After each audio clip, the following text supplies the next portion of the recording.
Okay, I wanna start with an ounce of housekeeping. I feel like I should start excited. TI10 just finished, but I want to start with an ounce of housekeeping. We couldn't make a show work between group stage and playoffs. That's everybody's fault. We're all going to equally take blame, including you. You listening right now, you're also privy to this blame. I just want to let you know that. And I'm sorry about that. But this episode that we're recording right now is going to be in two parts. And I don't know if it's going to be two parts that are released back to back or two parts that are going to be spaced out a week or what the final situation will be, but we're here to record for a minute. And that's cool because I think the thing that we should probably just dive right into because it's been over for literally only an hour and change is I thought Zhao 8's supposed to be the guy. I thought he's the director.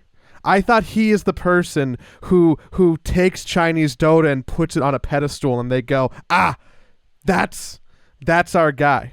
But he made the same mistake that I feel like everybody makes every TI finals. We have this joke that happens over and over again. You don't ban Nature's Prophet against Alliance. You don't ban Techies against EG. You don't ban Wisp against EG. This keeps on happening over and over every year. And he could have taken Magnus in Game 5. And he's like, no. Spirit could have it. And guess what? We have what is now because of what I'm going to go so boldly say is one man's, blissful ignorance. The best anime story in the history of TI. I know people will say that that's recency bias. I know people will talk about OG, but I'll be damned if anybody tells me that Team Spirit winning the International was not the best script at any international I've ever seen. Yeah, so this episode is going to be two parts, and I'm imagining basically this is TI, the hype, the hype part, and the other one is going to be TI, the other stuff. And yeah, I was kind of wondering where you were going with the hype episode, starting off with not Team Spirit won, but LGD lost. But because I was like, well, that's a downer way to start. No, I feel like it's just talk about how legendary Captain Zhao 8 fucked up. Yeah, I think that is just as, if not more interesting than talking about. And don't get me wrong, Spirit is the more interesting, the better, the more Disney, the epitome of what we should be talking about. But I consummately the pessimist walk away from that match, walk away from that Game 5, and go, oh man.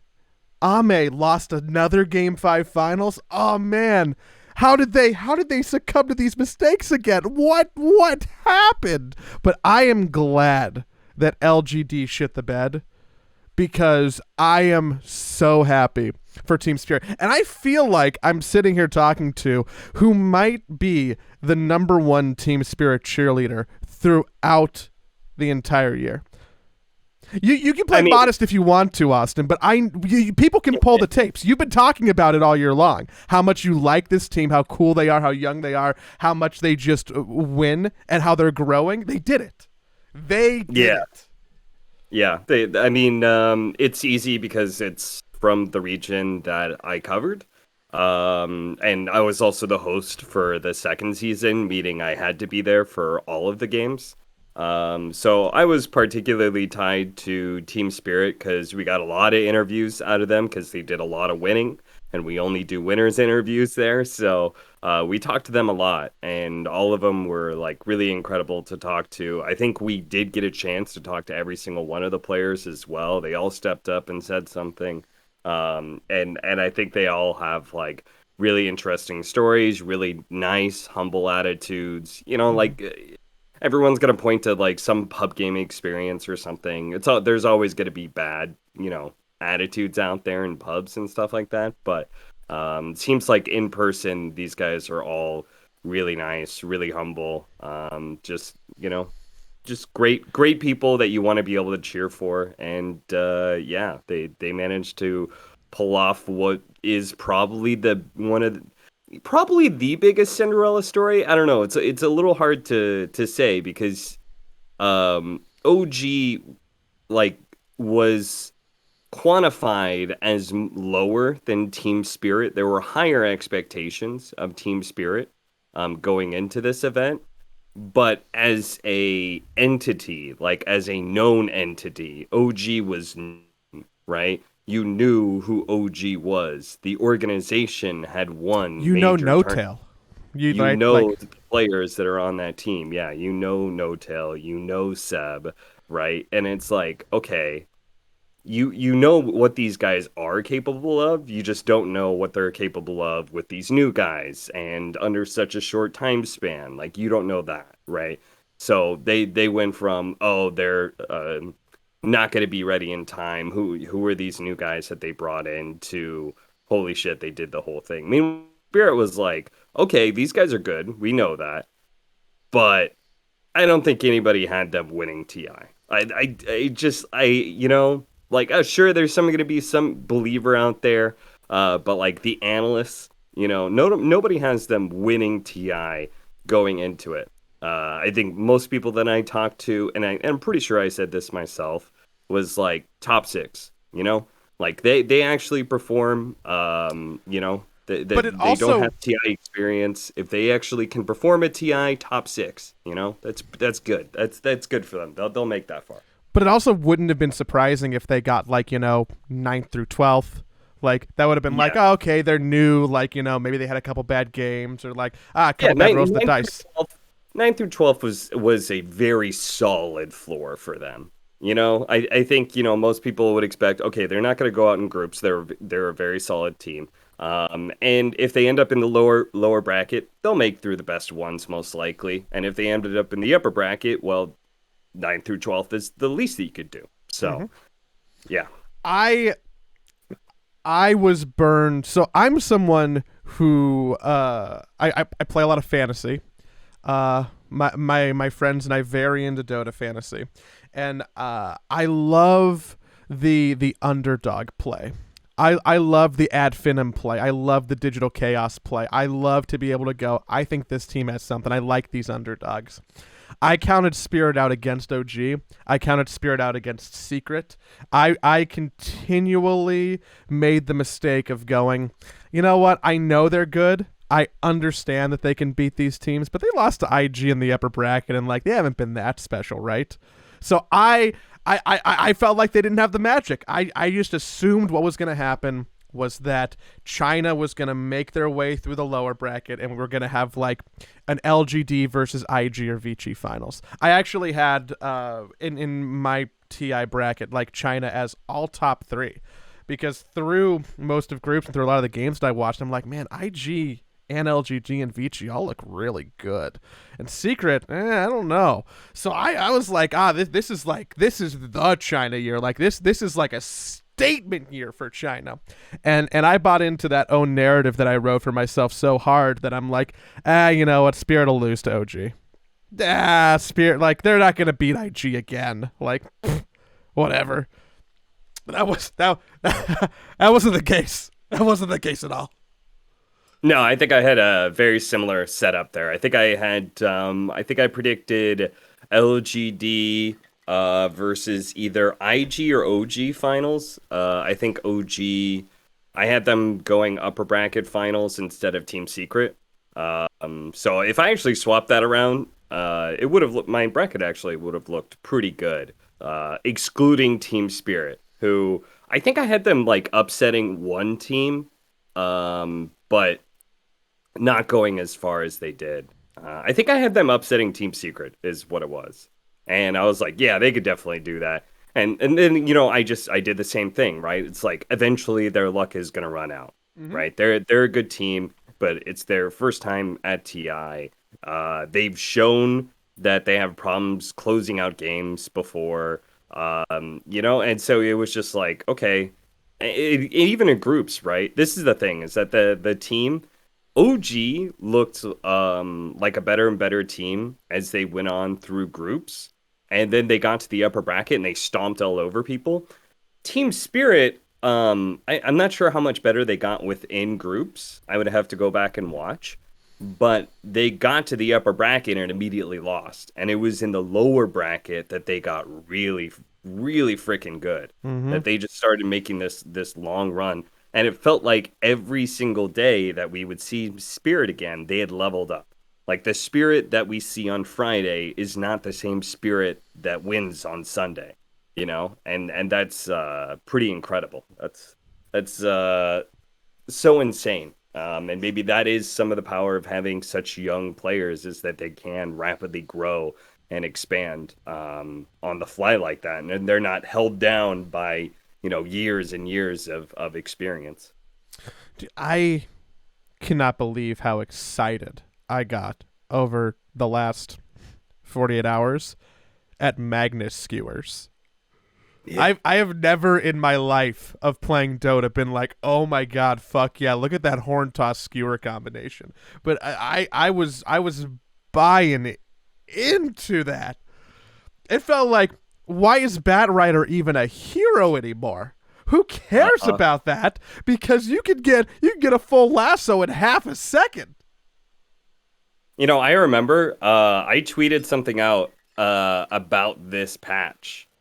And it was one of the only heroes I tweeted out about this patch was that I thought Magnus was like super broken because it was super broken, and I didn't even I wasn't even that impressed by Horn Toss per se, but then the range on it is crazy. Yeah, Horn Toss just makes Skewer that much more insane, and this tournament, it was the spell of the tournament, I guess. If everyone likes to talk about the MVP or the hero of the tournament and stuff like that, but like the spell of the tournament was Skewer. I think that that ability was just so fucking insane. Dude, Collapse like one TI. Like it's been a minute since I've seen an MVP performance like that. Like that is why MVP awards exist, is to be like, that person made things happen, and it was time and time again in that series. I'm also a big Bane fan. He's one of probably like the 3 or 4 supports that I can play hyper competently when I'm not playing a core position, and I've always liked Bane through the highs and lows. So to see that hero kind of evolve over the last month, and specifically at TI, and then have an undefeated grand finals performance is one. It's pretty melancholy because there's probably going to be some Bane nerfs, but very happy. I get excited for Fiend scripts. I don't know why. That it's not flashy, but I'm just over here standing my purple spooky boy. Dude. I wish he would stand a little bit more. I had him as my most picked hero. But ooh, that was that close. Didn't turn out to be true. I mean, it started getting picked in playoffs, but most picked hero is always dependent on group stage, and it did not get picked very much in group stage. So sad. Yeah, Bane rose up. A couple heroes rose up into playoffs, which I thought was pretty exciting. I had a pretty. If I take a step back and look at TI holistically, I remember the last time we were talking before the group stage even started. And I was like, I don't know if I'm really feeling it. I really don't know if I'm feeling it. And even though I didn't get a full TI experience, which I think it's hard to do when your bar for TI is like being in the arena with your friends, right? Like it's always hard to replicate at home when you're just doing 100 other things and the time zone's off. I feel like the time zone was that to where I could fall asleep and wake up watching the best Dota in the world every day for basically 2 weeks, and then get really into get into playing fantasy and doing predictions with friends and watching that manifest. I feel like as soon as I started to compete with player cards again and do well, like I was snapped right back into the, oh dude, it's TI, and I'm very excited. Yeah, the side content adds a lot, right? I think that like the stuff that they do inside of the game, the compendium stuff that they add, all builds to the hype quite a lot. Things like the talent voice chat that comes into the game. Oh, like something new and shiny, right? And that gets that gets used. You get the fantasy cards you get to play out. You have your bracket predictions. That's always fun to be able to play out. The just the fact that it's such a big social experience, I would say. Like so many Hmm. people are watching around the world. You open up your Twitter feed, like like anything that's happening, it's gonna be tweeted about. There's gonna be like the moment some question mark comes out, there's just like 20 people who all tweet out a question mark, you know. It's stuff like that. It's very much a binding experience, I think, between Dota fans and I think that the tournament was rough at times for sure, but I think that they managed to figure out production. Um, I think things got figured out. Talent did a good job of making the event hype. I think the production did a good job. They had very high production value for the playoffs. The audience noise actually started clicking during playoffs where it wasn't working out in group I stage. They got kind of figured that out. chills. I got literal chills during the grand finals from a fake audience LGD chant. So Oh, is there one of those? I there actually did hear that. So yeah, they had to have pulled it from like previous TI broadcasts, but I believe it Wow. was during Game 3 or like right after Game 3 once they decided to not get swept. There was a fake piped in LGD chant, and I think that was the first time that crowd noise, like I know there's no one in the arena, I know it's all being manufactured and produced, but my body didn't care. I still felt all tingly, which And I was suppose so cool. they couldn't make up a team spirit one because they'd never been at a TI before. Oh, that's No, pretty dude, funny. congrats to that organization, by the way. You know what that does to team spirit, like the organization? Like suddenly in their region, like team spirit isn't just a Dota team. I know that a lot of people might not know more about them, but like, they field a Counter-Strike team. I believe they field a Valorant team. They like have their tentacles in a couple other esports, and winning TI just like makes them more of a contender in their space. Even if it's not Hmm. worldwide yet, suddenly you're going to start to talk more about Team Spirit the same way that you talk about VP and Navi and Empire when you think about teams that come out of the Eastern European region internationally across esports, which is really cool. Yeah. And what percentage of TI, or what percentage of prize money does that org get?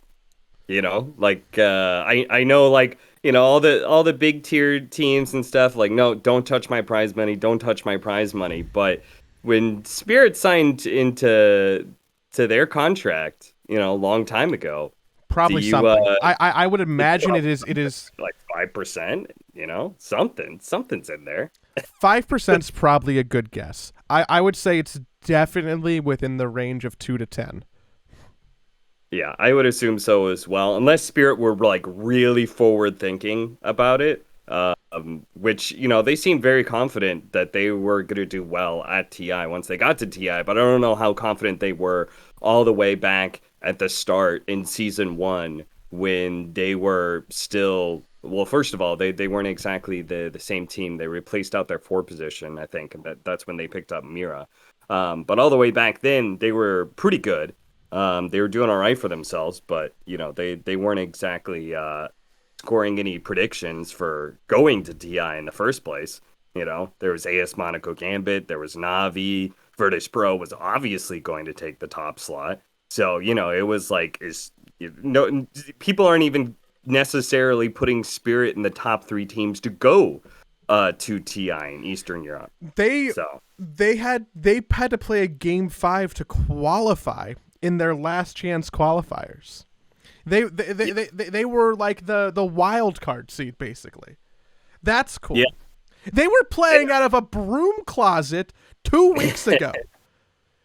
There was a yeah. kid. There was a microwave behind Toronto, Tokyo.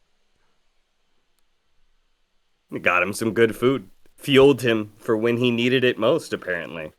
Yeah, it's just it's an incredible story, and I'm sure we'll hear a lot more about what an incredible story it is as some of their personal stories start coming out, as people start doing interview pieces with them, and especially coming, like, the Russian community being able to talk to them and know them a little bit better and get these deep dive interviews in. We'll be able to we'll get a deeper peek into their lives and figure out who they are, let alone, like Valve themselves, right? Doing another True Sight, Mm-hmm. LGD versus Team Spirit. Yeah, Dude, that'll be an interesting one. the producer who was making True Sight, I hope that they have some early footage of Team Spirit, because there was a point in time when they're making that documentary where they're like, fuck guys, we haven't been following this team for a week and a half and now we gotta pay attention to them. Does anybody have any footage of them from the group stage? Yeah. Probably not. No one was capturing footage of Team Spirit in the group stage. Yeah, they're definitely borrowing some footage from various people. But I mean, I guess they don't have to borrow it from DPC. I'm sure Valve already has rights to that. So anything that ESL put together for Team Spirit for the Eastern European DPC, Yeah, I'm sure dude, they get that. those True Sight producers, they were attached to Ame. They were attached to Nothing to Say. They were at the hip of emo and No Tail, and they're like, we got this. And then suddenly Team Spirit's like, fuck you, no you don't. Who I know that rightfully deserved. We're giving a lot of attention to, the winners of the largest esports event prize pool in the history of blah blah blah blah blah. But what other storylines from TI kind of stuck out to you? And I can start with one that I feel like also verges on the side of pessimistic. I got my prediction right about group stage and South America just not being a region. You pull that one up. Start off the hype podcast of post TI. Hey, TI is over, everybody. Let's talk about it. Can you believe LGD lost? Also, South America sucks. Those are the two storylines you're going for, Joey. We Yes, wasted you 20 are right. minutes on Spirit. What did you say? Did you say South America wasn't going to win a single series on the main stage? I think I said that, I think I said that. Yes, and you were right, because two teams got eliminated in groups, and Beast Coast, literally, I don't even know how to describe. I predicted Aster. Like that Beast Coast versus Alliance was the most insane fucking best of one game I've ever seen in my life, and not a good way insane. Not a, oh my god, both these teams are battling so hard to stay alive. In like a, what the fuck are we doing here, guys?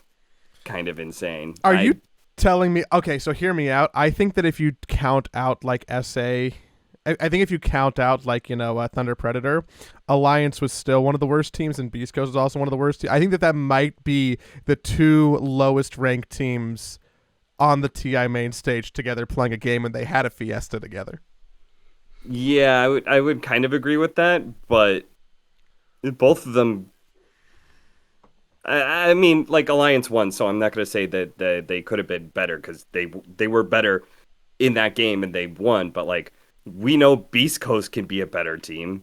They were just playing really badly, Was Beast Coast also, which is weird because they weren't. It wasn't bad in like a nervous way, I don't think. I think it was bad in like a super overconfident way. Because they were one of the only ones to pick their opponents. They were very confident about being able to beat Alliance, apparently. I heard that like someone said that they were going to retire if they lost to Alliance, so we'll see if that actually holds true, or if that's just a rumor. But like, that's how confident they were, and they looked like they were just having a bunch of laughs and losing the game while they were doing it. I don't know. Yeah, the Beast Coast one is tricky for me. When I made my predictions, actually, I had so little faith in both NA and SA that my best of ones were almost all wrong, because I predicted all of the NA SA teams to lose. Like I said, Aster was gonna win. I said Elephant was gonna win. I was very high on China, but the only American team, NASA team, that I had out was, I'm like, there's no way Beast Coast is gonna lose to Alliance. There's no way.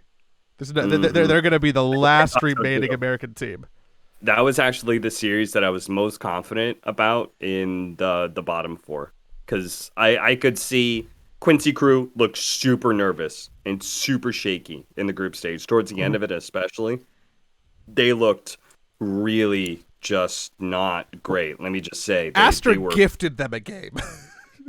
yeah, and but then they turn up. They managed to beat Aster. Undying, I thought could it be Fnatic, but I think I think I went Fnatic in the end. Because I thought Fnatic was actually a pretty good team. I thought those were just like two good teams matching up against each other. I was so sure Beast Coast versus Alliance was going to go the way of Beast Coast, and totally wrong about that. Other storylines, though, to talk about a good one in my viewpoint anyway, would be Team Secret. I think Team Secret, not the placement that they want, but literally every single year, the placement has gone up by one. So Puppy is working the kinks out of the system bit by bit. And last year they placed fourth. This year they placed third. They took a game off of Spirit. They had a very close series. They just as easily could have been in the grand finals against LGD. Who knows what would have happened there? Um, but yeah, just I think that is very impressive I think this for might have Puppy. been, yeah. Yeah. I think this might have been Secret's quietest TI, because I feel like a lot of times for the last 2 or 3 years, 3 or 4 if you want to count COVID, Secret comes in and people are going to be like, "This is the team." But they didn't have that on themselves this time, right? Like, this was everyone was going, LGD is the team, and they were kind of right about that. But and LGD proved to kind of be the team. But Secret, like, no one was like, they're gonna dominate the groups, or they just came off of dominating Europe, or they just won a bunch of lands. Like, Secret had that phenomenal time during our year of lockdown and COVID, but kind of quiet walking into TI. And I think even kind of quiet, like, in the conversation. They did really well in groups. They didn't Yeah. win their group, but they did really well. They went on to win upper bracket matches. They played a upper bracket final. Like, it's they. I think there was an interesting stat that had the teams who had played the most games post the major or something like that, like the most official matches played after the major. And I think it was Vici Gaming, um, Team Spirit, LGD, and IG. I think were the four, something like that. Mhm. And obviously, all those teams were very, they were all those are your top six teams, right there. And Secret was the only one not in that list, alongside Virtus Pro. Virtus Pro is another top six team. So the two that aren't in that list are Virtus Pro and Team Secret. And Team Secret, having gotten third, were interesting because they didn't play those games. They didn't show themselves. That's why they went in quiet, because they didn't win majors.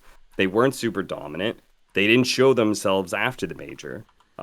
So like the build up, the hype just wasn't there for them. People weren't looking at them as being the favorites or even close to being the favorites. I think most people would probably put them somewhere around third to sixth, let's say. Mm-hmm.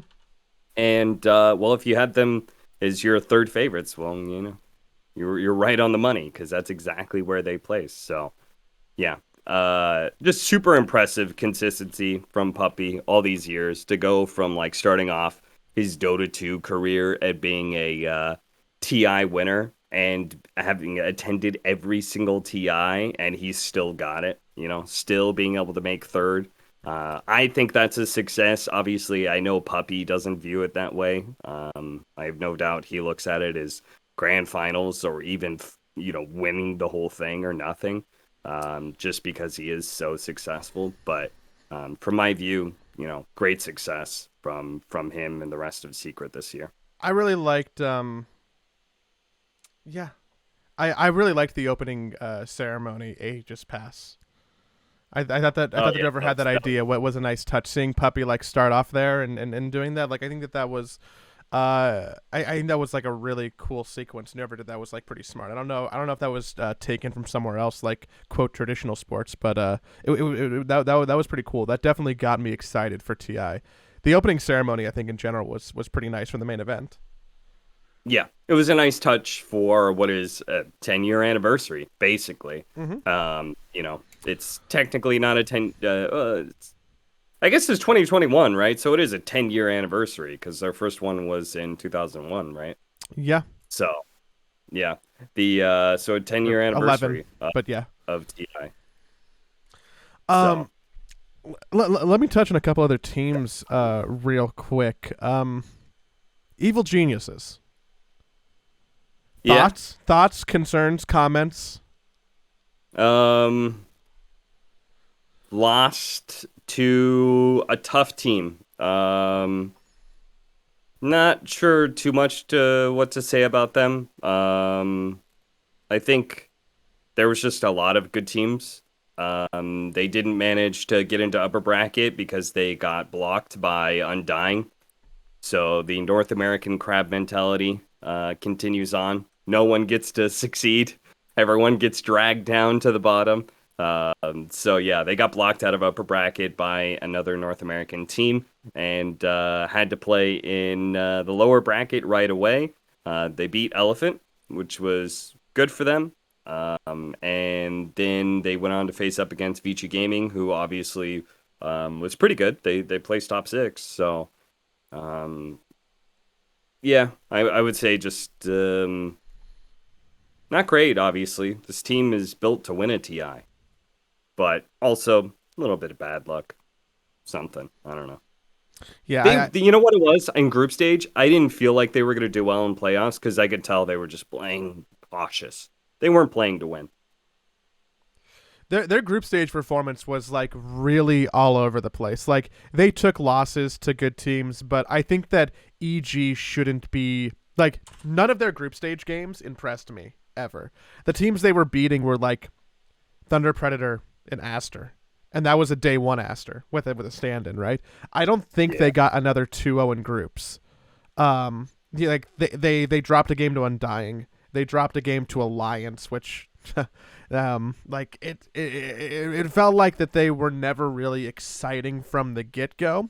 And their placement was, I think, okay, so here are the teams that did worse in Group A than Evil Geniuses. Aster, who was probably the weakest Chinese team and also had a stand-in for four matches. Alliance, who I think is the weakest non-South American team. I think it's like, Thunder Predator and SG are at the bottom, then Alliance is above them, and there's like a gap, and then there's like Acer. Yeah. And then Thunder Predator, who didn't win a single game. Those were the only teams that performed worse than EG in the groups, which I think is just, if you're an EG fan or a fan of those players or what have you, is super disappointing that you're not beating even Undying. Yeah, especially since Group B turned out to be so much stronger. Group B was LGD, Secret, Team Spirit, right? Okay, And there's Vici. your three teams, and then Vici Gaming, who placed fifth, sixth, and ended up losing to, I believe, IG. Correct. Yeah, they lost to IG, which was the number one team of Group A, right? So in a way, you basically had 1, 2, 3, and then you take the first from the other slot and put them in, and that's kind of like your top four teams right there. So Group B was, in playoffs anyway, so much stronger, and that was not the group that EG was in. So there should have been more reason for them to be in the upper bracket, but. Yeah, very disappointing. Not expecting this team to stay together. They've always been like a professional organization, professional team. Like I don't know how good of friends Evil Geniuses are. I expect they do get along and they are friendly and stuff, but I always look at them as they're not an OG. They're not a spirit. They're not a collective of friends tightly bound together. It's like a group of working professionals, So to that point, because I've seen conversation about this like over the last couple of hours, is are we looking at like outlier data by considering your point there and the last three TIs? The last three people to win TIs are those teams that feel like, friendship, positive attitudes, and like, lifting each other up is the prevailing force at the event, as opposed to professionalism or all-star superstar teams. Like, is that not a fair data point? Is that not the case? Or now suddenly are we saying that, maybe the secret sauce at TI might be not having your all-star elephant lineup, but it might be just being friends? If you want to look at this data point as what it takes to win TI, then I think it's totally fair. And I think it's something that like we learned from OG, teams learned from OG, and people have tried to emulate that. But obviously that's a little bit of a magic in the bottle that you can't really replicate. It's not, you can't just like force positivity and friendship on a team during like the hardest moment in their careers in playing at TI. So no, I think, once again, this kind of cements something that we already knew. But at the same time, if you look at the rest of the teams, right, what it takes to win a TI, that's what it applies to. But if you take a look at the rest of the teams for all of these TIs, it's usually it's still the same people that you're expecting to see place highly. It's not like top four is all Cinderellas, It's like, it's not like, oh my God, we didn't expect to see any of these teams. Oh my God, this team versus this team in the grand finals. Who knew that either one of them would be here, right? It's like, that's not actually the case, right? The favorites are still a favorite for a reason. But TI is like a nerve-wracking tournament, and you need something special to be able to make it through. So yeah, I think the winners of the whole thing very often have that special, that special je ne sais quoi, whatever it is that whatever it is that makes them champions. Undying and Quincy Crew. I think you would have talked about all the teams? Oh, do you want me to talk? Hold on. I'll just I walk. thought this was the hype podcast. Now you want to end the podcast, so let's talk about the teams that lost right away. No, I was gonna put a positive spin on Undying because I think I spent the last 8 months shitting on them, and I think that Undying proved something, even if their placement doesn't necessarily reflect that. They made a believer out of me in group stage. They were a very good team, and I think they matched up against Fnatic. I think it sucks that Fnatic matched up against Team Spirit, and both of those teams probably could have done some good work against other teams. But yeah, sadly, they didn't make it through. But I do think Undying, at least, there are very few teams that I expect to stay together post-TI. But I do kind of hope Undying is one of those, just because, one, it felt like maybe they hadn't got like the most amount of time. Maybe they've been together for a bit for this season, but they haven't been able to experience LANs, right? So that alone made me feel like there was more to this team. And if they do stick together, I think that they will have a pretty good time of it. But who knows? Whenever you do all right for yourself, like you said, group stage, I think they definitely proved something. That also means there's more eyes on your individual players. So team may be able to want to stay together, but somebody of the individuals may get, sniped away to some other teams. We'll see what happens. I think that that's really sound analysis. I think that if I'm looking at all the teams at TI, I envision almost none of them stay together, which is normal. That's not a crazy prediction. But if I had to throw a name out there that could very much stay together, I think right now you can look at Team Spirit and be like, maybe they're going to keep on playing together. That one seems realistic. And then Undying would be the other one that goes, maybe they'll keep on playing together. Everybody else, I think, is fair game for various different reasons. Yep. Yep. No, I totally agree. I think any other names that I would throw in there? Virtus Pro top six, a Possibly, little disappointing. possibly. Yeah, I think if they placed a little bit higher, and then I would have had them as a shoe-in to stick together. But I'm kind of hoping that they do anyway, because again, I have them as like my favorite for a future TI. But then again, like the same argument I had for Virtus Pro, I would have applied to Team Spirit, right? Not this TI. It's their first TI. They're all really young and really inexperienced. I'm not sure if they're going to be able to make the magic happen on their very first try. Well, totally wrong about that. I mean, VP also almost like you can. There's a lot of teams that almost knock Team Spirit out, right? Virtus Yes, Pro also almost knocked teams. The game 3 was like a 50-minute game, and in that lower yeah, bracket series, right? Secret yeah, almost knocked Spirit out. LGD took it to game 5. Like it was close. yeah. Virtus Pro also got thrashed by LGD though, so I don't know if how far Virtus Pro would have made it if they did manage to beat Team Spirit, but still, it's that is the that's the fun of TI, and then there's the sadness afterwards, which is depression that the event is over, and also teams start breaking apart because everyone's goal is has except for 5 or 6 people, I guess, including the coach. Everybody else's dreams have not been obtained, and they worked all year, or now in this case maybe 2 years to be able to achieve the Aegis. So now, if this squad didn't do it for them, they're gonna try and find something else because the only thing that matters at the end of the day is being able to win a TI, and so that's And they're going to lose faith in the squad that they have here and try and find something better. and this is a long release, right? Because again, we got that TI that took 2 years to get to. So there's been people who've been building up. They've been building up this nut for a while. There's been a lot of edging, so that might be more conducive to additional swapping than even normal because people are like, "Hey, man, it's been a while since we've got a free market period. Let's go crazy."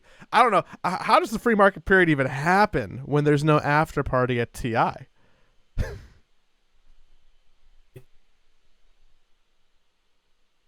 They closed the bar area at some point in time, so that's usually where some people were hanging out. I don't know. I guess it's a lot of Discord messages now. That's the COVID era, I guess. That's how your new teams are going to be formed post TI rather than after party meetings. For sure. Okay, so I have a proposition for you. I'm gonna do some live producing, which I probably won't edit out because I'm being lazy. It's just for the audience. I'm just gonna if you can stop paying attention for a second, I'm just gonna sidebar with Cap for a second. Okay. Oh, So we can do one of two things. We could probably like wrap this up. No, we just like talked about like the event and the teams, and then we can like go yeah, do yeah, the yeah. other show, which will talk about like the everything else.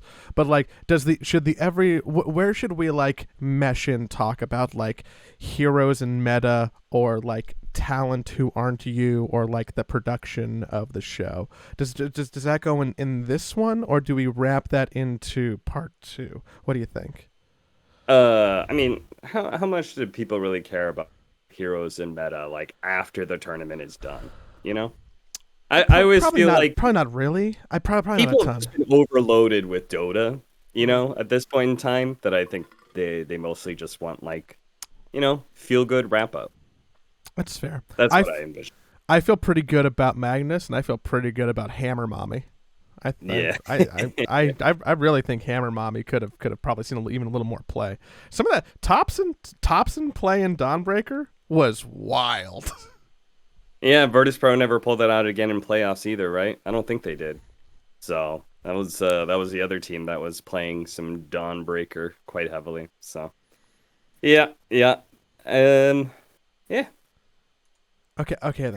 Good TI overall, I would say. Good I think TI. I think exciting TI for drafting and meta. I think it generally gets better every year, but I think we're at a really good spot. Nothing felt broken. Yeah. Another great job by the dev team. The patch very very open. A lot of different heroes playable. Obviously, some things were broken, but that always happens. You know, every TI is going to wash up the stuff that is most overpowered. What is usually the good sign of a patch is the how many heroes can be played, and very wide variety.